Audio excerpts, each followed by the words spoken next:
Theories of human development. Welcome viewers. Today let us look into the topic theories of human development, related concepts and issues. The study of human development is a rich and interesting subject. We all have personal experiences, but sometimes it is difficult to understand how and why people grow, learn and act as they do.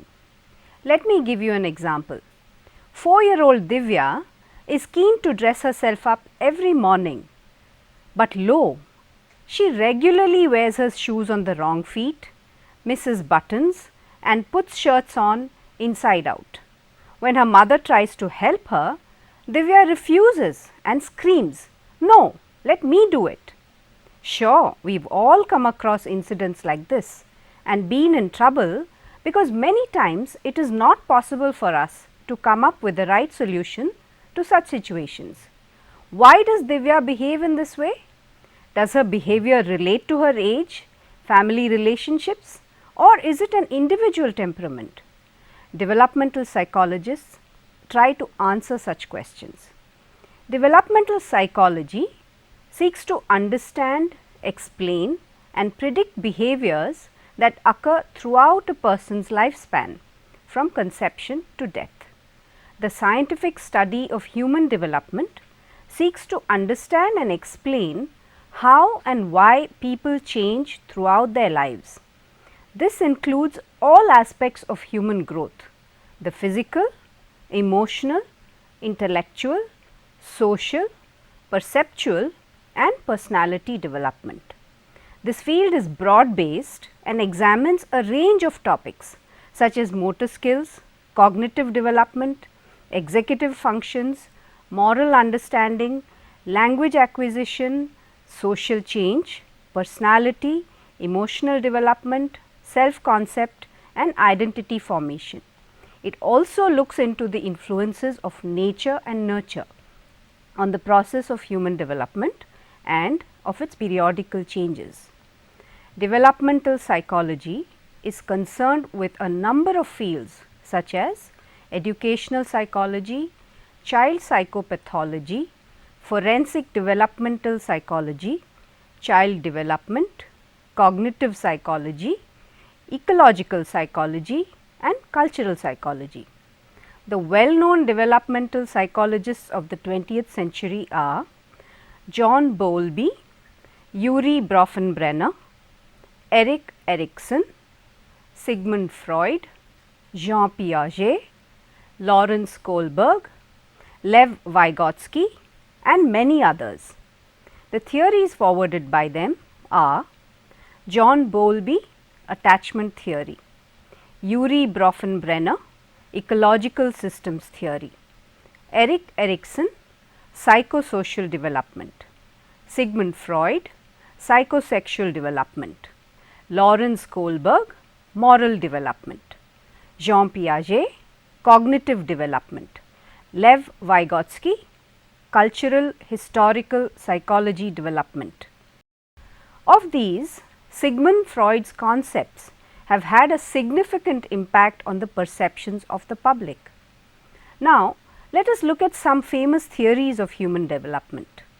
Psychoanalytic child development theories.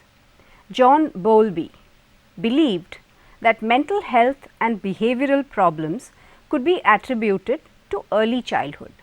His attachment theory suggests that children come into the world biologically pre-programmed to form attachment with others, as it will help their survival.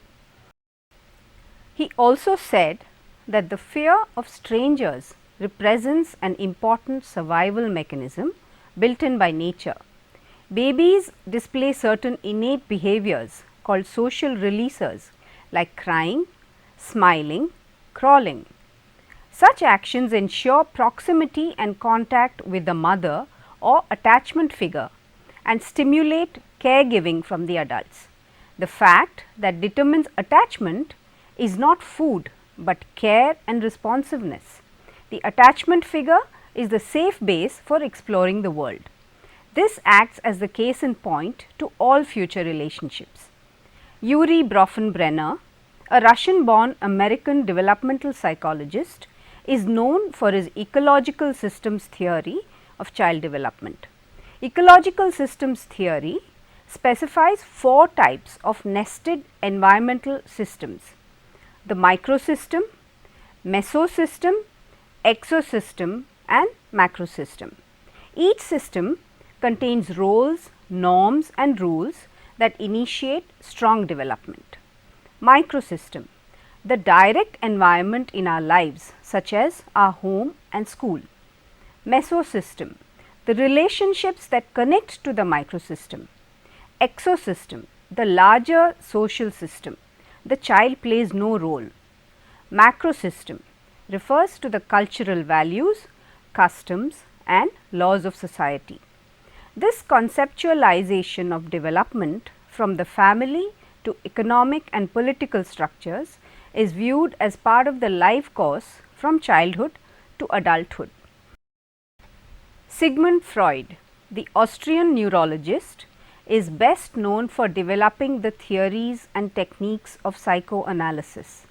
The theories proposed by Sigmund Freud stress the importance of childhood events and experiences, libido and ego. They exclusively focus on mental disorders rather than normal functioning. Freud believes that we all have conscious, preconscious and unconscious levels. The conscious level makes us aware of our mental process. The preconscious involves information that, though not available now, can be brought into consciousness. The unconscious includes mental processes we are unaware of. To explain this, he has developed 3 personality structures: the id, ego and superego. The id, the most primitive of the 3, is the aspect of personality that is driven by internal and basic drives and needs, which are typically instinctual, such as hunger, thirst and the drive for sex or libido. The id is the completely unconscious, impulsive, childlike portion of the psyche that acts in accordance with the pleasure principle. It seeks immediate pleasure and gratification and avoids pain. The ego is rational and works to balance both the id and superego and mediates between the desires of the id and the superego. It helps to separate what is real and the reality of our drives. At the same time, it is also realistic about the standards set by the superego. It tries to strike stability between the impractical pleasure principle of the id and the equally impractical moralism of the superego. It is a part of the psyche that is usually reflected most directly in a person's actions. The superego, the moral component, is driven by morality principle. It acts in connection with the morality of higher thought and action.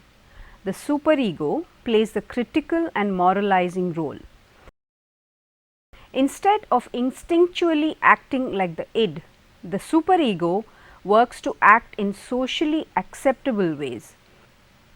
It employs morality, judging our sense of wrong and right, and using guilt to encourage socially acceptable behavior. We can call this conscience. Freud's concept is usually represented by the iceberg model. This model represents roles the id, ego and superego play in relation to conscious and unconscious thought. Freud compares the relationship between the ego and the id to that between a charioteer and his horses. The horses provide the energy and drive, while the charioteer provides direction. Freud describes child development as a series of psychosexual stages. In 3 essays on sexuality, Freud outlines these stages as oral, anal, phallic, latency and genital. Each stage involves the satisfaction of a libidinal desire and can later play a role in adult personality. If a child does not successfully complete a stage, Freud suggests that he or she would develop a fixation which would later influence adult personality and behavior. According to Sigmund Freud, personality is mostly established by the age of 5.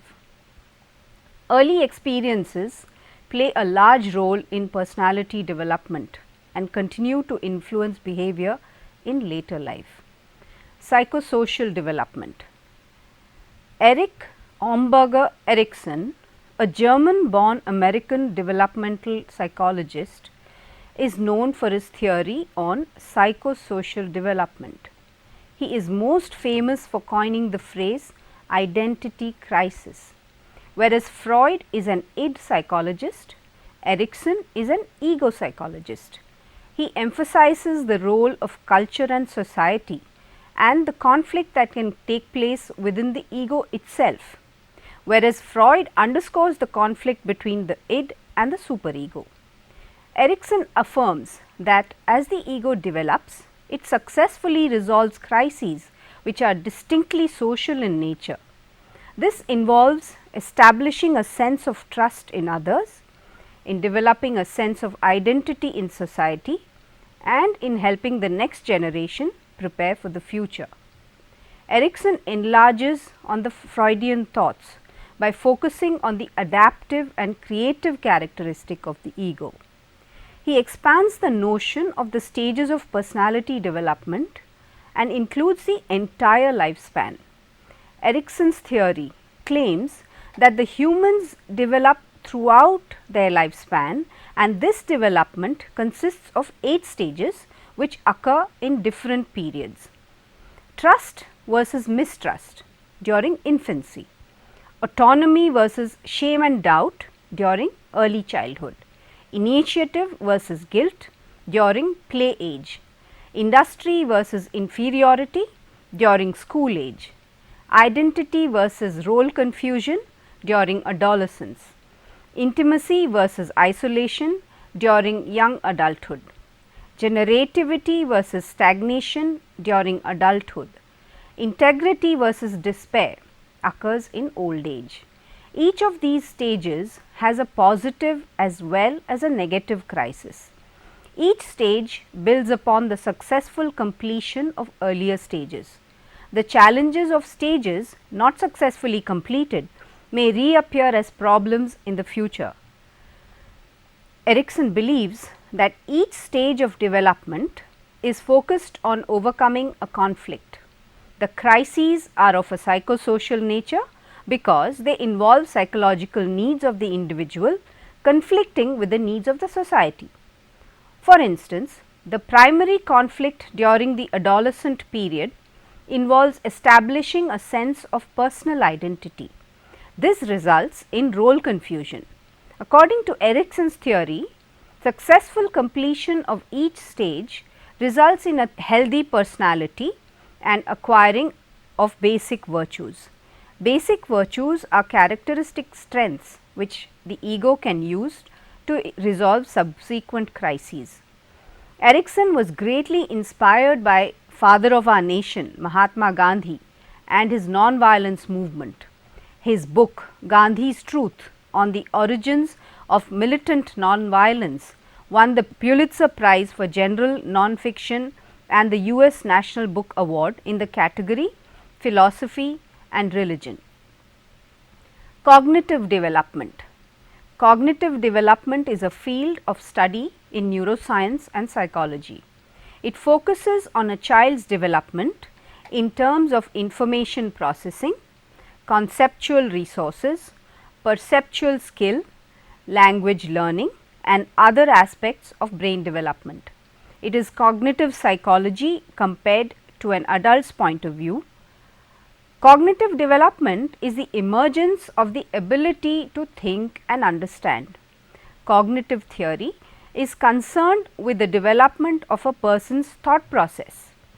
It looks at how these thought processes influence the way we understand and interact with the world. Jean Piaget is considered as the foremost cognitive thinker. He proposed an idea that helped to revolutionize how we think about child development. He was puzzled why children gave wrong answers to the questions that required logical thinking. He believed that these incorrect answers revealed important differences between the thinking of adults and children. Children think differently than adults. According to Piaget, children are born with a basic mental structure, genetically inherited and evolved, on which all subsequent learning and knowledge are based. Piaget has proposed a theory of cognitive development to account for the steps and sequence of children's intellectual development. He believed that people move through stages of development that allow them to think in new and more complex ways. Piaget's stage theory describes the cognitive development of children. Cognitive development involves changes in cognitive processes and abilities. In his view, cognitive development is a progressive reorganization of mental processes as a result of biological maturation and environmental experience. Children construct understanding of the world around them, then experience discrepancies between what they already know and what they discover in their environment. There are three basic key components to Piaget's cognitive theory. 1. Schemas, the building blocks of knowledge. 2. Adaptation processes, equilibrium, assimilation and accommodation. 3. Stages of development, sensory motor, pre-operational, concrete operational, formal operational. Schemas. Piaget called the schema the basic building block of intelligent behavior, a way of organizing knowledge. It is useful to think of schemas as units of knowledge.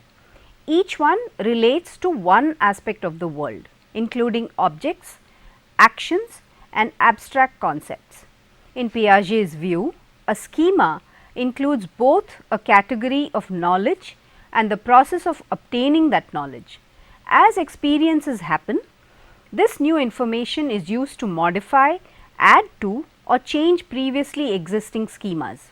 Jean Piaget views intellectual growth as a process of adaptation or adjustment to the world.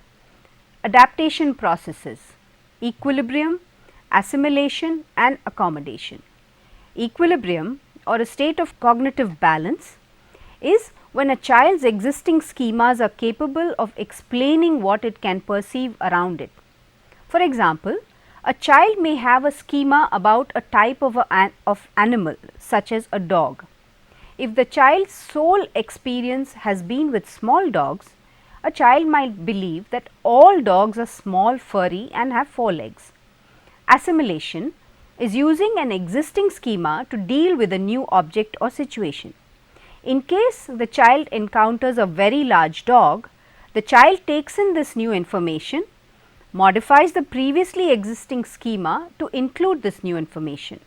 The process of taking in new information into our previously existing schemas is known as assimilation. Accommodation happens when the existing schema or knowledge does not work and needs to be changed to deal with a new object or situation. Accommodation involves altering existing schemas or ideas as a result of new information or new experiences. New schemas may also be developed during this process. The process is subjective because we tend to modify experience or information to fit in with our pre-existing beliefs. Stages of development. The sensory motor period, birth to 2 years. During this time, Piaget says that a child's cognitive system is limited to motor reflexes at birth. The child builds on these reflexes to develop more sophisticated procedures. The pre-operational period, 2 to 6 or 7 years. At this age, children acquire representational skills in mental imagery and language acquisition. They are very self-oriented and view the world from their own perspective.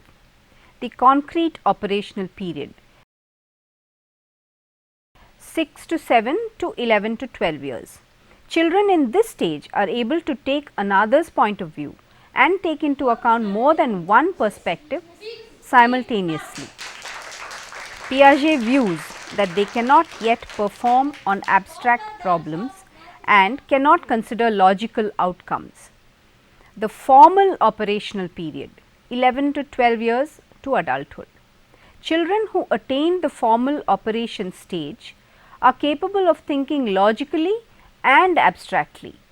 Piaget considers this the ultimate stage of development. You must have now understood the basic concepts of Piaget's theory. Where can we use this most important theory? Parents can use it as a positive tool to nurture their child's growth. Teachers must apply it for academic exercises. For example, while discussing the suitability of syllabus subject for the different students' level in the classroom training of the students and their evaluation. Cognitive social development. Lev Vygotsky. The Russian psychologist Lev Vygotsky brought out a learning theory that has become very famous, especially in the field of education. Vygotsky's main work is in developmental psychology. He has proposed a theory of the development of higher cognitive functions in children. He believes that reasoning power in children emerges through practical activity in a social environment. During the earlier period of his career, he argued that the development of reasoning was mediated by signs and symbols and therefore dependent on cultural practices and language as well as on universal cognitive process. Vygotsky's ideas have grown increasingly influential in areas including child development, cognitive psychology and education. Vygotsky introduced the notion of zone of proximal development, an innovative metaphor capable of describing the potential of human cognitive development. His work covered different areas such as the origin and psychology of art, development of higher mental functions, philosophy of science and methodology of psychological research, the relation between learning and human development, concept formation, interrelation between language and thought development, play as a psychological phenomenon, learning disabilities and abnormal human development. Vygotsky views every function in the child's cultural development appears twice, first on the social level and later on the individual level, first between people, interpsychological, and then inside the child, intrapsychological. Like Piaget, Vygotsky also believes that children learn actively and through hands-on experiences. His socio-cultural theory suggests that parents, caregivers, peers and the culture at large are responsible for the development of higher order functions. This applies equally to voluntary attention, to logical memory and to the formation of concepts. All the higher functions originate as actual relationships between individuals. Socio-cultural theory focuses not only on how adults and peers influence individual learning, but also on how cultural beliefs and attitudes impact and how instruction and learning take place.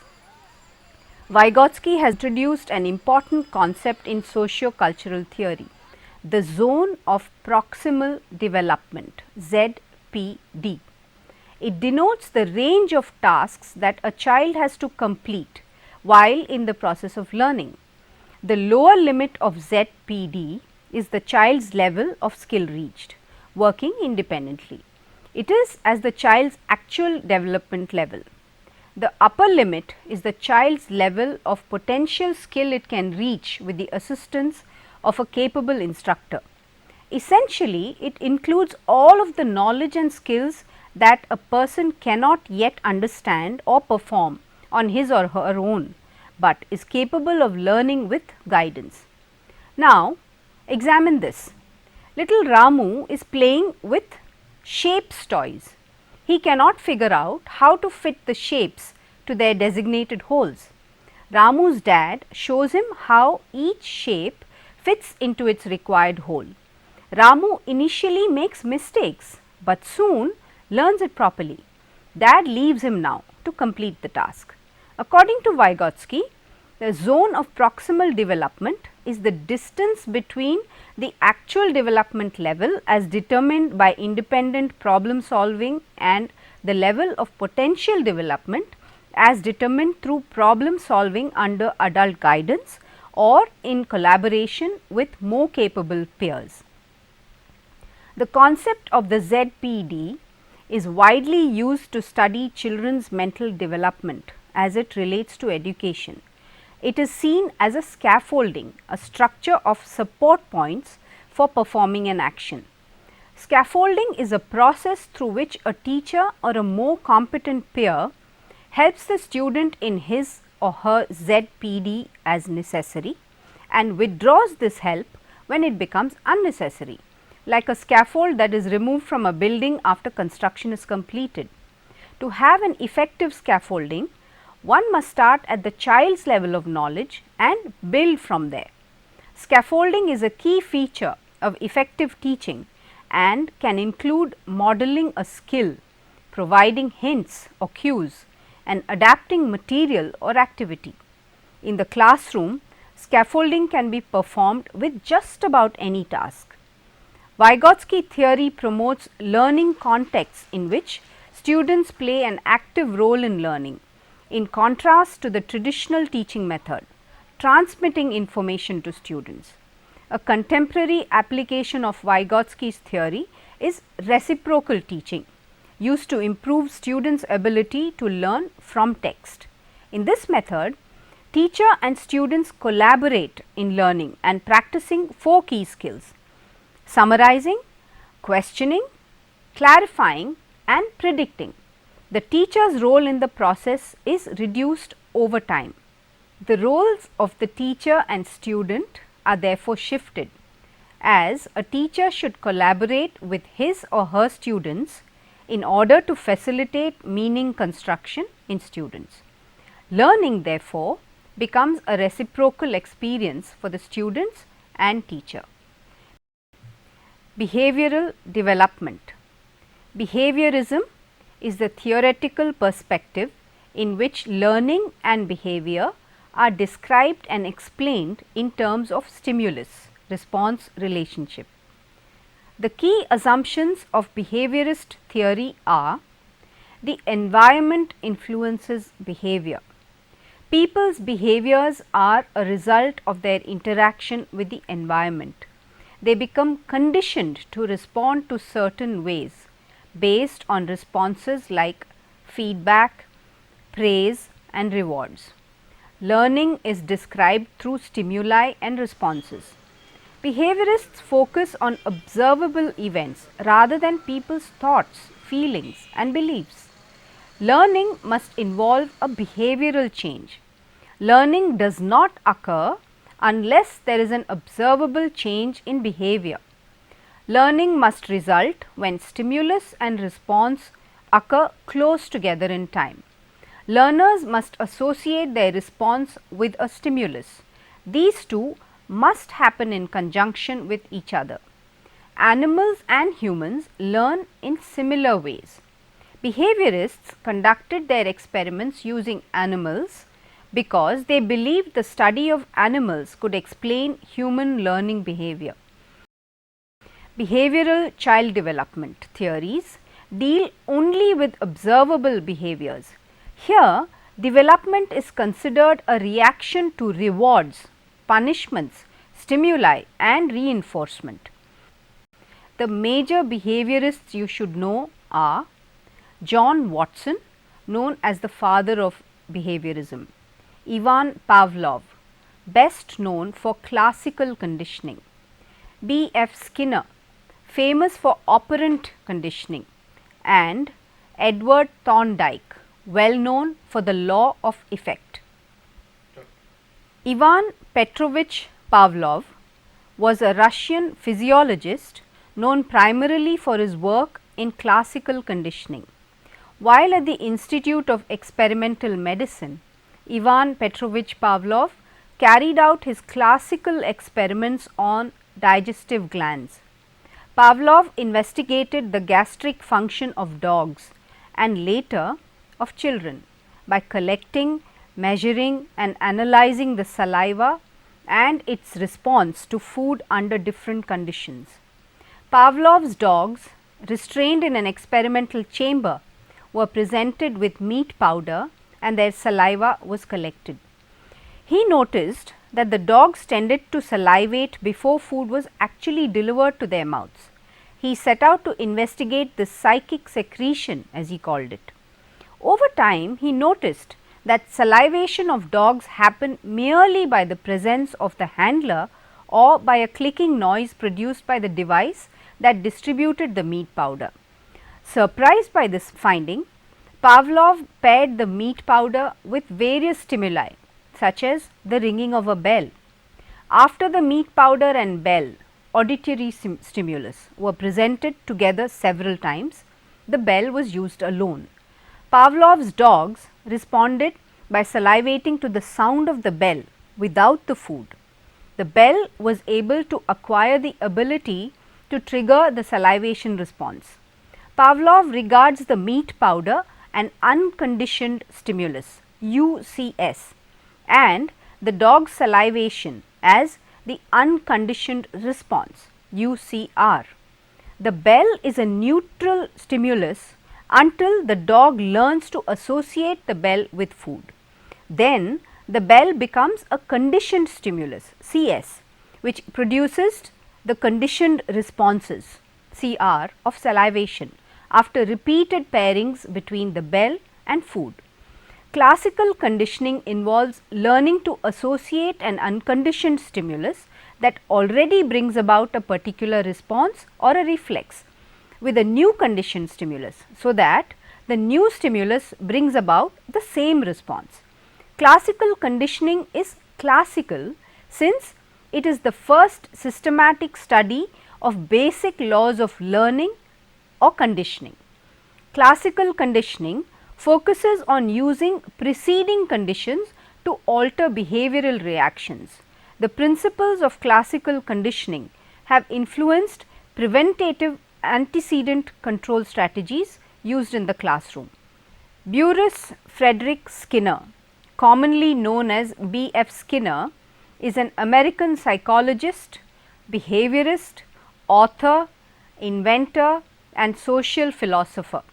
Skinner considers free will an illusion. He believes that human action is dependent on consequences of previous actions. If the consequences are bad, there is a chance that the action will not be repeated. If the consequences are good, however, the actions that led to it will be more convincing. Skinner called this the principle of reinforcement. Skinner is regarded as the father of operant conditioning.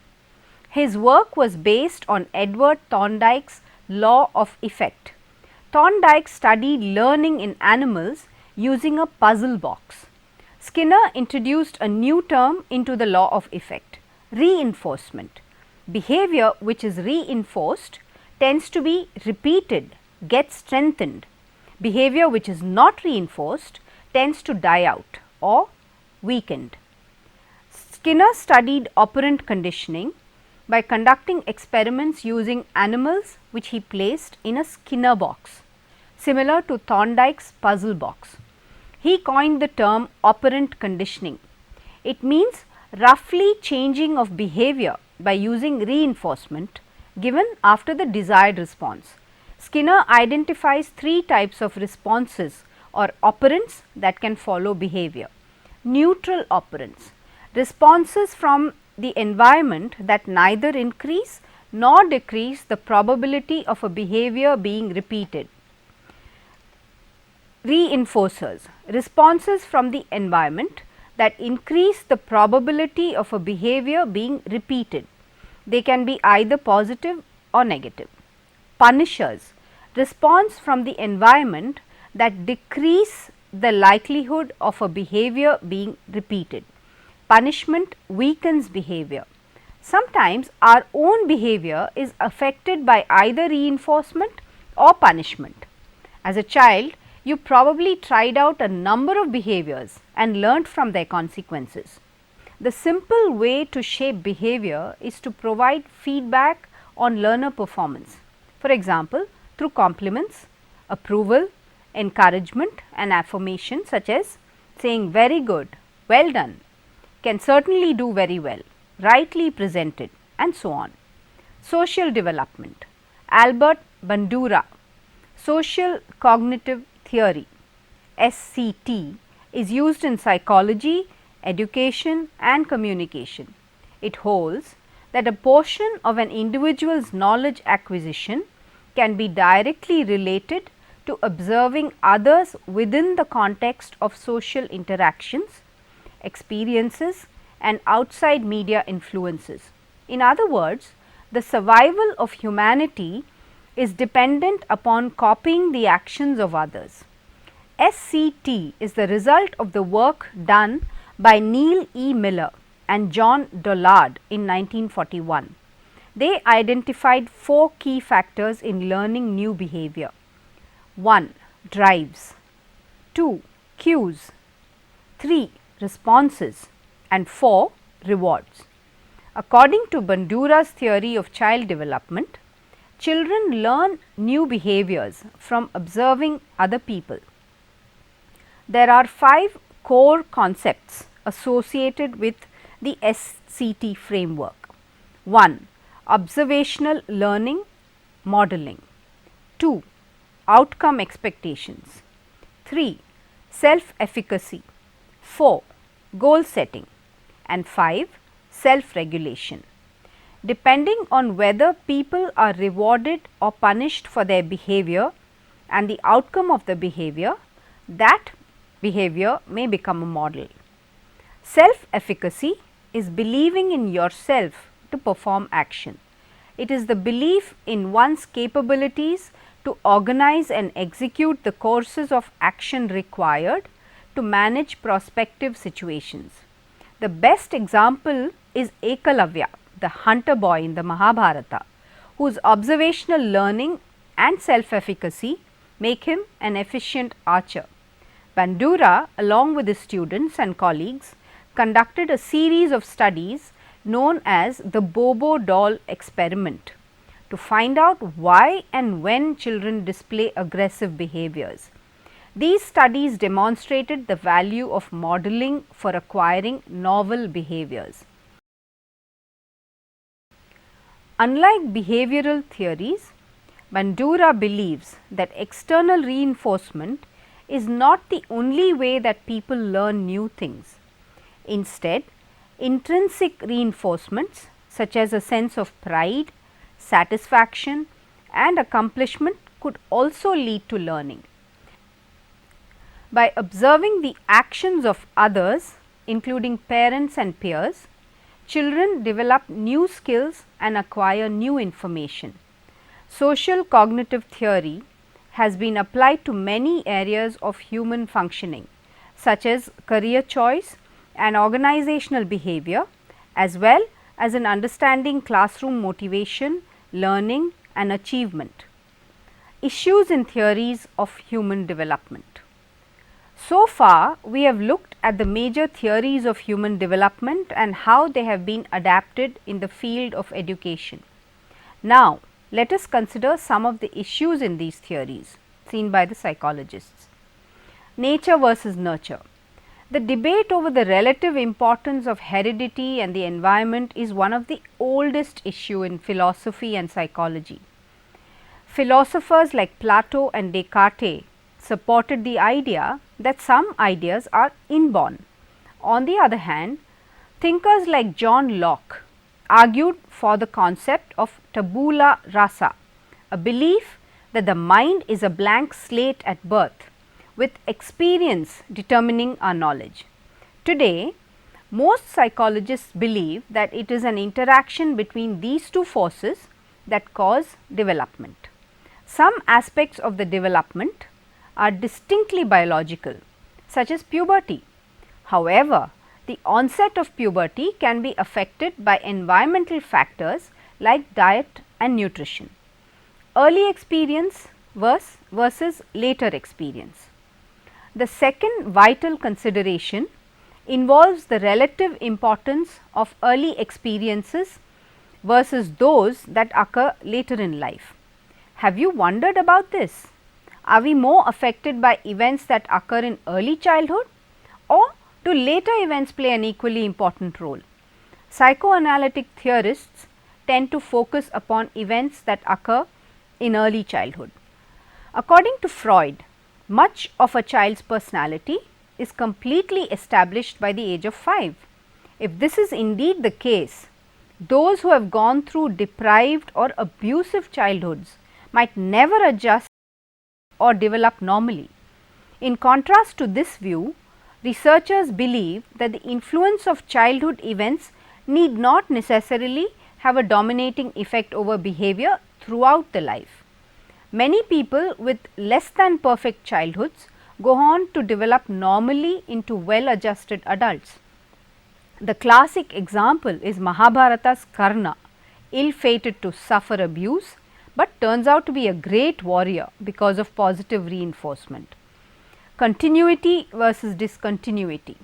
The third major issue is between continuity and discontinuity. Do the changes happen smoothly over time or through a series of predetermined steps?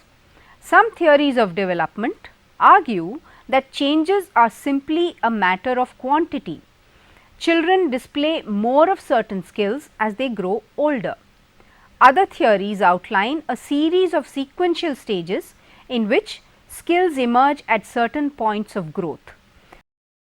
So, remember, as you study these theories of human development, understand that they are only suggestions on some ways of child and human development. We still have unresolved issues in these theories.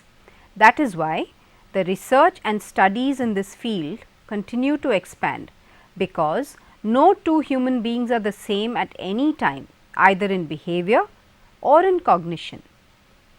So, to conclude, human development is a developing field of study in education. Various investigations using different approaches and research frameworks have proved collaborative learning to be effective in many kinds of settings and contexts. Teachers should assign tasks that students cannot do on their own, but which they can do with assistance. They should provide just enough assistance so that students learn to complete the tasks independently. They must then provide an environment enabling the students to do harder tasks than would otherwise be possible. In the context of adults, peers should challenge each other in order to support collaboration and success. In the process of child development, the adults and peers have greater responsibilities. Their cognitive growth is also simultaneous. The educators and the general public should become aware of the different aspects of human development that leads to designing and improving the education system. Such a thinking makes a person continue education throughout his or her life and achieve the maximum potential in his or her lifetime. Just as our great guru Dr. S. Radhakrishnan affirms, learning is endless.